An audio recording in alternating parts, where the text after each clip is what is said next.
Senioritis. The feeling we believe only seniors feel, but in reality, I undergo this feeling too, and I'm just a sophomore. Most people have heard this term before and think it relates to the feeling seniors get when they're almost done with school. This is technically correct. However, the more accurate term is known as academic burnout. In an article by the National Library of Medicine and the medicine publication titled Stress, published in 2023, explains school burnout is a serious concern as it impairs students' health and academic success. This affects everyone, not just the seniors, although we mainly hear about it because of senioritis. In an article written in July of 2024 titled Get Next, Janet Linder gave some alarming statistics regarding burnout. 70% of high school students feeling overwhelmed with schoolwork, and a staggering 83% citing school as a major source of stress. In her article, Janet called burnout a silent epidemic. Burnout is a silent epidemic because everyone has felt burnt out at some point, but most people just ignore it, and ignoring the problem doesn't make it go away. Burnout is slowly spreading over the entire world and affecting thousands of students in turn.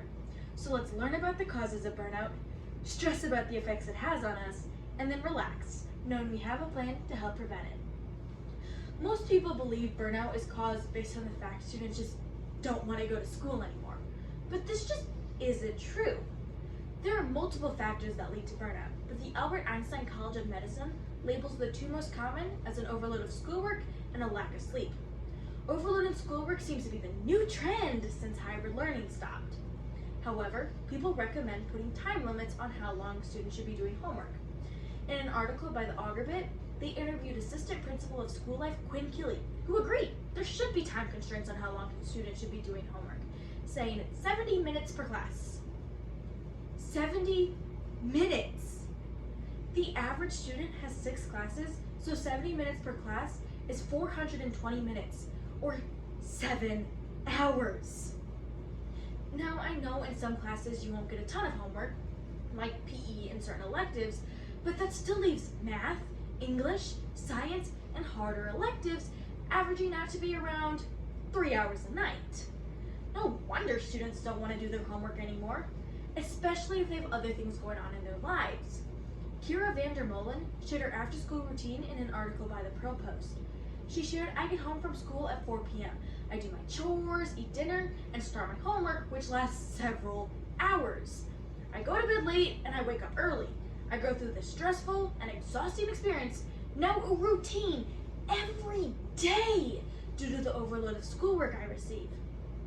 She states that she goes to bed at 11 and wakes up at 5:30, giving her around 6 hours of sleep. Now, we know the average human needs 8 hours of sleep to properly help their bodies, so getting a minimum of 6 hours a night is definitely not the right choice for our bodies. Now, I know some students don't sleep in general, but the ones who try to can't even get enough to properly help their bodies.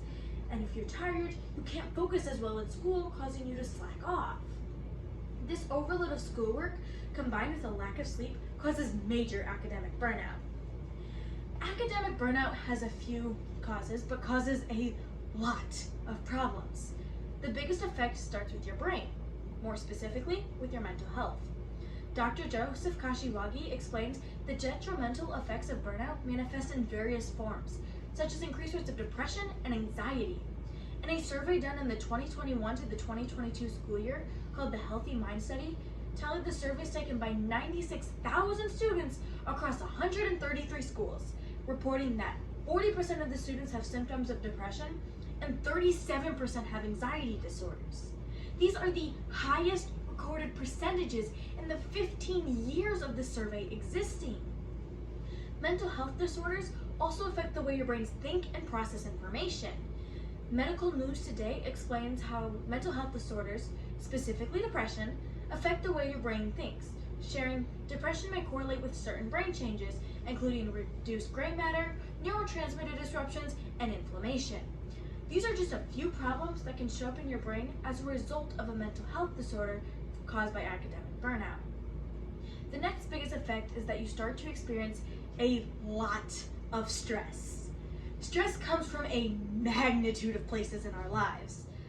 But for the sake of academic burnout, stress comes from an overload of schoolwork and a lack of sleep, which is what causes academic burnout in the first place.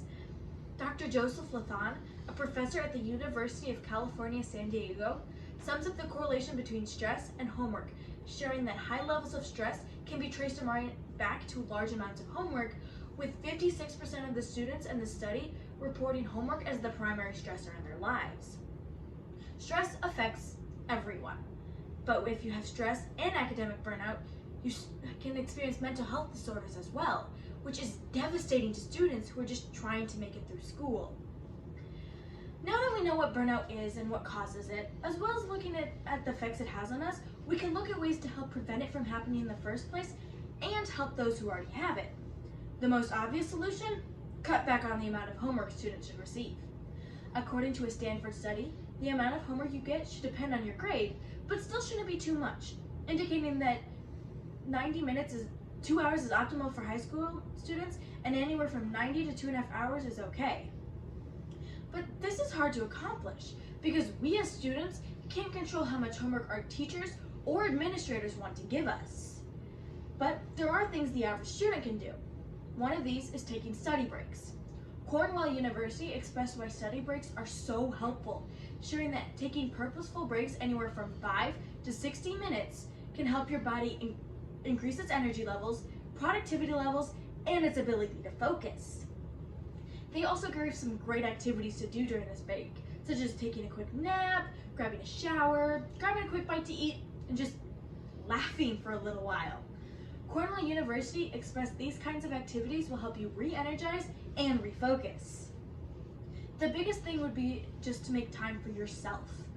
We may not be able to diminish the amount of homework we receive, but at least we have a way to help those prevent it from happening.